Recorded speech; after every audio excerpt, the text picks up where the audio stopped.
m'a jamais pris dans ses bras. Ça vous étonne, mais c'est comme ça. Arthur H, 3 caméras. Bonjour Arthur H. Bonjour. Histoire de Mélodie Nelson.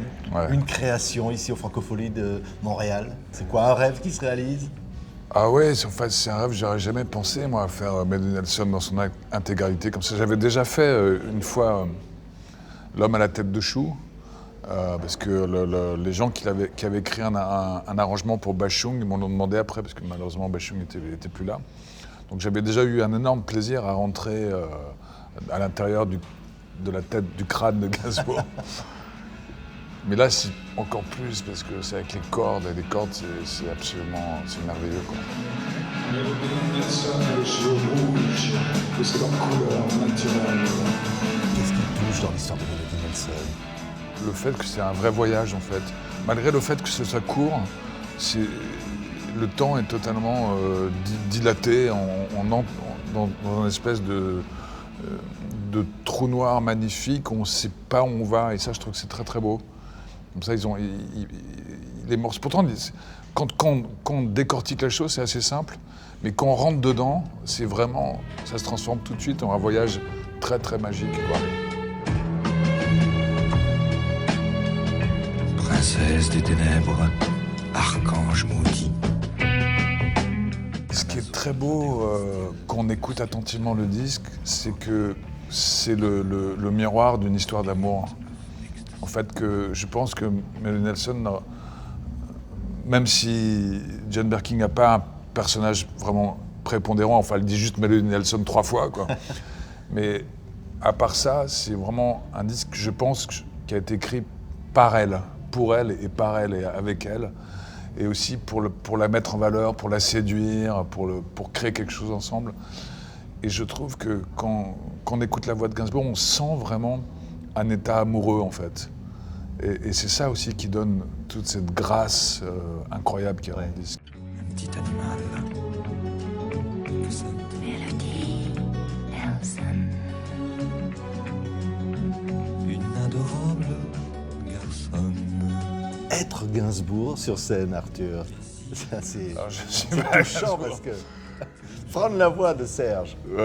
Bah, c'est un pied quand même, c'est très agréable évidemment, parce que déjà c'est très bien écrit, et puis on frime tout de suite, parce que Serge Gainsbourg c'était aussi un dandy, quoi. Donc tout de suite, si tu dis du Gainsbourg, tu te transformes tout de suite en dandy un peu élégant, un peu ironique. Là-bas, sur le capot de cette Silver Ghost de 1910, ça lance en éclairant. Je me rappellerai toujours du moment où j'ai rencontré Gainsbourg, c'était très tard parce que j'avais 19 ans. C'était en Corse, il y avait un petit poste de radio dans un bar sur la plage, un bar vraiment pas terrible et tout ça. C'était une cassette, et tout d'un coup, j'entends la voix de Gainsbourg que je ne connaissais pas, je sais pas pourquoi, parce que comme tous les jeunes, j'écoutais de la musique anglaise, américaine, quoi. Et tout d'un coup, je me dis, waouh, merde, ça existe en français. Ce que j'aime, ça existe en français. Donc je peux le faire. Donc je peux chanter, donc je peux écrire, donc je peux éventuellement exprimer quelque chose de contemporain, de rock, de sensuel, en français, quoi. Donc pour moi, c'était vraiment dépucelage spirituel, quoi, artistique. Merci beaucoup, Arthur H. Merci. Gainsbourg symphonique avec Mélodie Nelson. Merci au Francophonie de Montréal. Merci, Arthur. Merci. Une chauve-souris aimait un parapluie, un grand parapluie noir découpé dans la nuit. Les Francophonies de Montréal avec une star ici à Montréal, Thomas Fersen.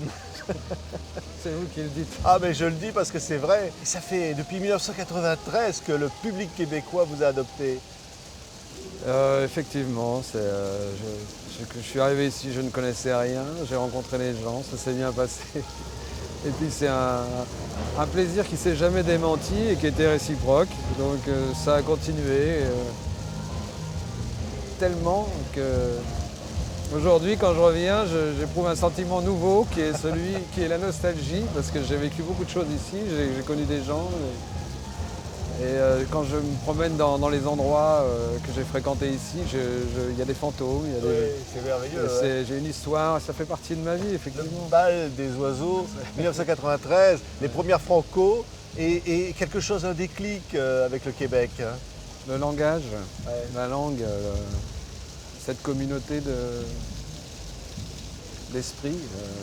Et puis aussi un goût pour le conte, pour la narration, pour le spectacle vivant. Je ne suis jamais venu ici avec l'objectif de faire carrière. Je venais uniquement par plaisir. Et ça devait se sentir. Ouais. Le plaisir, c'est le dernier album, mais c'est Mais oui, mesdames, Thomas Fersen au Franco de Montréal. Et je craignais pour ma raison. Pour ma raison, mais oui, mesdames. Pour ma raison et pour mon âme. Je ne veux pas finir dans les flammes. Et je craignais pour les ressorts. Pour les ressorts de lit, mesdames. Alors elles m'ont tiré au sort. Et ratata.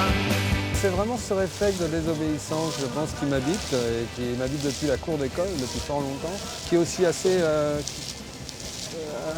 français, je crois. On aime bien blaguer chez nous, on aime bien prendre le biais des choses et se moquer, et on aime bien chambrer, comme on dit, on aime bien tout ça. Et je pense que j'ai cet esprit de rue. Ouais. Il faut être un peu masochiste quand on fait du spectacle vivant. Il faut accepter d'être grotesque, parce que le grotesque est spectaculaire, d'être burlesque, d'être... Parce que le monde est grotesque, le monde est... On incarne le monde sur scène, Ouais, on ouais. est là pour le représenter, donc il faut le représenter dans son ridicule, c'est faire le sacrifice de sa personnalité.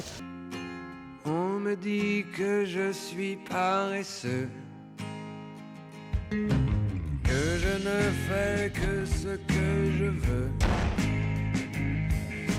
c'est-à-dire pas grand-chose. On dit que je me repose, je suis désolé, je n'ai que 2 pieds. Je dois dire que les premières chansons que j'ai retenues spontanément sans qu'on me demande de les apprendre, C'était quoi par exemple? On peut le les dire. chansons cochons que tout le monde connaît, qui sont des chansons qui ont une facture parfaite pour imprimer comme ça le cerveau d'un enfant, avec justement cet esprit irrévérencieux et désobéissant. Et puis la rime, souvent riche, avec associée à des cochonneries, mais peu importe les cochonneries, évidemment quand on est enfant on aime bien ça. Merci beaucoup, Thomas Fersen. On était ravis aux Francofolies de Montréal. Merci Thomas. Merci, je peux faire la main.